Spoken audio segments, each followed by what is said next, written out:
போதைப் பொருட்களில் இருந்து விடுபட இளம் தலைமுறையினரிடம் தியானம், யோகா விழிப்புணர்வு தேவை. கோவையில் நடைபெற்ற பரஞ்சோதி மகான் 124வது ஜெயந்தி விழாவில் கலந்து கொண்டோர் பேச்சு.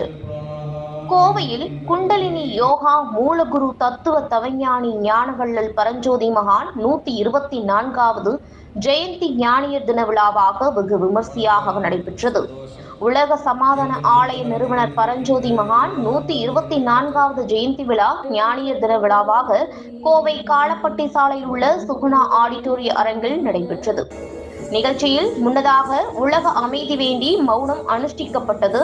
நிகழ்ச்சியில் கலந்து கொண்டு பேசிய காந்தி கிராம நகர் நலை பல்கலைக்கழகத்தின் ஓய்வு பெற்ற பேராசிரியர் முனைவர் பழனிதுரை, இன்றைய சமூகம் எதையோ தேடி வேகமாக ஓடிக்கொண்டே ஒருவித மயக்கத்துடன் வாழ்வதாக குறிப்பிட்ட அவர், இந்த மயக்கத்திலிருந்து விடுபட தியானம், யோகா போன்ற மனிதனை அறிந்து கொள்வது ஒன்றே வழி என்று தெரிவித்தார். மகரிஷி பரஞ்சோதியார் தமது அருளறையில் தனி மனித அமைதிதான் உலக அமைதிக்கு அடிப்படை. எங்கு அமைதி நிலவுகிறதோ அங்கு கடவுள் உள்ளார், எங்கு கடவுள் உள்ளாரோ அங்கேதான் அமைதி நிலவும் என குறிப்பிட்டார். ஓர் இறை ஓர் இனம் என ஒன்றுபட்ட ஞானமும் அரசியலும் ஒன்றுபட்டால் அன்றே உலக சமாதானம் என்றார். முன்னதாக செய்தியாளர்களிடம் பேசிய உலக சமாதான அறக்கட்டளையின் பொதுச் செயலாளர் சுந்தர் ராமன் மற்றும் அறங்காவலர் டாக்டர் மாதேஸ்வரன் ஆகியோர் போதைப் பொருட்களிலிருந்து விடுபட இளம் தலைமுறையினரும் தியானம், யோகா விழிப்புணர்வு தேவை எனவும், எனவே இளைய சமுதாயத்தினருக்கு ஞானிகளின் வாழ்வியலை மையமாக கொண்ட புரிதல்களை கொண்டு சேர்ப்பது தற்போது அவசியம் என தெரிவித்தனர். நிகழ்ச்சியில் பிரபல பட்டிமன்ற பேச்சாளர் பாரதி பாஸ்கர் கலந்து கொண்டு சிறப்புரையாற்றினார். எனக்கு அப்பாலிருந்தும் இயற்கையிடமிருந்தும் முழு வகையிலும் எமக்கு நிம்மதி உண்டாவதாக, நிம்மதி தருவாயாக இறைவா, எமக்கு நிம்மதி தருவாயாக. சந்தோஷம். அத்வைதத்தை உலகத்தில் நிலைநாட்டிய ஆதிசங்கர ஜெயந்தி என்ற 4 இடத்திலே இந்த முக்கியமான இனிய நன்னாளால் விளங்குகிறது.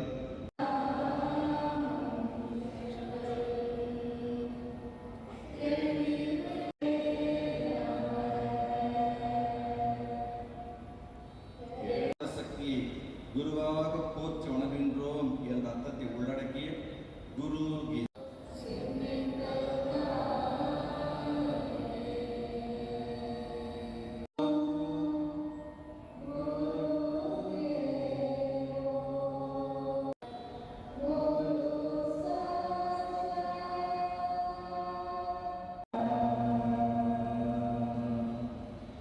அந்த மோட்சம் என்ற முழுமையை, நித்தியத்தை, சாஸ்வதத்தை என்று உள்ளது.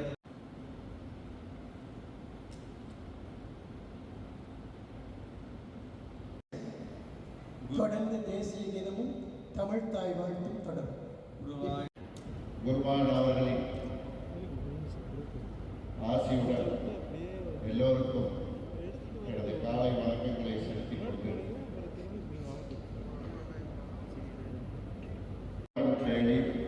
ஈதும் நன்றும் பெருந்தரவாரார் உலகை முன்னிறுத்தி முதன்மைப்படுத்தி சிந்திப்பதுதான் நம் தமிழ் மரபு.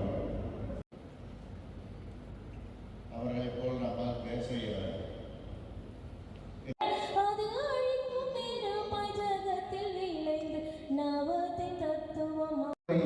இந்த சமூகம் நோக்கி செயல்பட வைக்கும் ஒரு உந்து விழா. இங்கே இருக்கக்கூடியவர்கள் ஏதோ இந்த அரங்கத்திற்குள்ளே ஏதோ வெயில் இருக்கிறது வந்து பார்த்துவிட்டு செல்லலாம் வந்தவர்கள் அல்ல. இருக்கக்கூடியவர்கள் உணர்வாளர்கள், நம்முடைய குருமகன் அவர்களுடைய ஆசி பெற்றவர்கள். சத்குருவே சரணம். வணக்கம், சந்தோஷம். தெய்வீகரையாளர்களே, தனி மனித அமைதி மூலம் உலக அமைதி என்ற அற்புதமான கோட்பாட்டை உள்ளடக்கி உலக சமாதான ஆலயத்தை குண்டலினி யோக மூலகுரு ஜெகத் மகாகுரு தத்துவ தவஞானி ஞானவள்ளல் பரஞ்சோதி மகான் அவர்கள் 1939 முத்தமிழ் வளர்ந்த மதுரம்பதியிலே மிக சிறப்பாக தொடங்கி வைத்திருக்கிறார்கள். அவருடைய இந்த அற்புதமான ஜெயந்தி விழா 124வது ஜெயந்தி தினத்தை ஞானியர் தினமாக இன்று நாம் கொண்டாடுகின்றோம். அவர் பிறந்தது 1900 மே திங்கள் 2ஆம் தேதி கன்சாபுரம் என்ற ஊரிலே, ராமநாதபுரம் மாவட்டத்தில் கன்சாபுரம் என்ற சிறிய கிராமத்தில் பிறந்த அவர் இன்று அவருடைய ஜெயந்தியை இந்த நாளில் அது இந்த அற்புதமாக இந்த நாள் இன்று சங்கர ஜெயந்தியும் கூட, ஆதிசங்கர ஜெயந்தி இன்று, அதே போன்று உலக அன்னையர் தினமும் இன்று, மேலும் இன்று உலக செவிலியர் தினம். இத்தனை சிறப்புகள் வாய்ந்த இந்த தினத்தில்தான் ஞானியர் தினமாக அவரது அற்புதமான நிகழ்ச்சி இங்கே சுகுணா ஆடிட்டோரியத்தில் மிக சிறப்பாக கொண்டாடி கொண்டிருக்கின்றோம். உலக மக்கள் எல்லோருக்கும் உண்ண உணவு, இருக்க இடம், உடுக்க உடுப்பு, இயற்கை, விவசாயம் என்ற எல்லாவற்றிற்கும் பொதுவான ஒரு விளக்கத்தை தருவதால் இதற்கு உலக சமாதான ஆலயம் என்று பெயரிட்டு இங்கு மட்டுமல்ல பல நாடுகளில் அற்புதமான கிளைகளெல்லாம் வைத்து லட்ச மக்களுக்கு இந்த அற்புதமான தன்னை அறிகின்ற தத்துவத்தை மிக சிறப்பாக போதித்து ஞான வள்ளலாக இன்றும் பிரகாசித்துக் கொண்டிருக்கின்றார்கள். எனவே அவருடைய இந்த அற்புதமான ஜெயந்தியை தான் இன்று 124வது ஜெயந்தியாக கோவை மாணவர்களை மிக சிறப்பாக கொண்டாடி கொண்டே இருக்கின்றோம். எல்லோரும் வாழ்க, எல்லோருக்காக வாழ்க என்ற நியதியில் தன்னை அறிந்தால் தனக்கூறி கேடில் என்று திருமந்திரம் சொல்வதைப் போல தன்னை அறிகின்ற அற்புதமான ஞானத்தை தான் உணர்ந்ததை உள்ளபடி உள்ளவாறு உலகத்துக்கு எடுத்து உயர்த்தி உலக மகாகுருவாக, அதான் அவர் ஜெகத் மகாகுரு ஞானவள்ளல் பரஞ்சு மகான் என்று சொல்லப்படுகிறது. அப்படிப்பட்ட அற்புதமான மகானுடைய ஜெயந்தி தான் இன்று கொண்டாடி கொண்டிருக்கின்றோம்.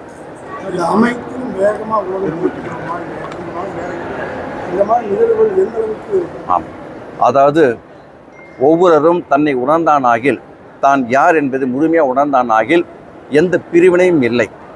2 குருமார்களுமே அத்வைதத்தான் போதித்திருக்கிறார்கள். ஆதிசங்கரன் கூட அற்புதமான அத்வைதத்தை போதித்திருக்கிறார். அதே போன்று ஆதிசங்கரருக்கு பிறகு ஞானவர்கள் அவர்கள்தான் இந்த அற்புதமான அத்வைத கொள்கையை இந்த உலகில் நிலைநாட்டி இருக்கின்றார்கள். எல்லோரும் தன்னை உணர்ந்தானாகில், தான் யார் என்பதை உணர்ந்தானாகில், தன்னுள் இருக்கின்ற அற்புதமான அந்த உண்மை உணர்ந்தானாகில் எந்த பிரிவினையும் கிடையாது. இந்த காலகட்டத்திலே மதத்தாலும் எண்ணற்ற ஜாதியினாலும் பிரிவினை, இந்த பிரிவினை என்பது தன்னை அறியாத காரணத்தினால்தான். எல்லோரும் ஓர்தாய் மக்கள் என்பதை உணரும் பட்சத்தில் எந்த பிரிவினும் இருக்காது. எனவே இந்த காலகட்டத்திலே ஜாதி, மத, இன, நிற, மொழிகளும் கடந்து எல்லோருக்கும் அந்த ஒப்பற்ற ஆற்றல் தான் இருக்கிறது என்பதை உணர்த்தியவர் ஞானவள்ளர்.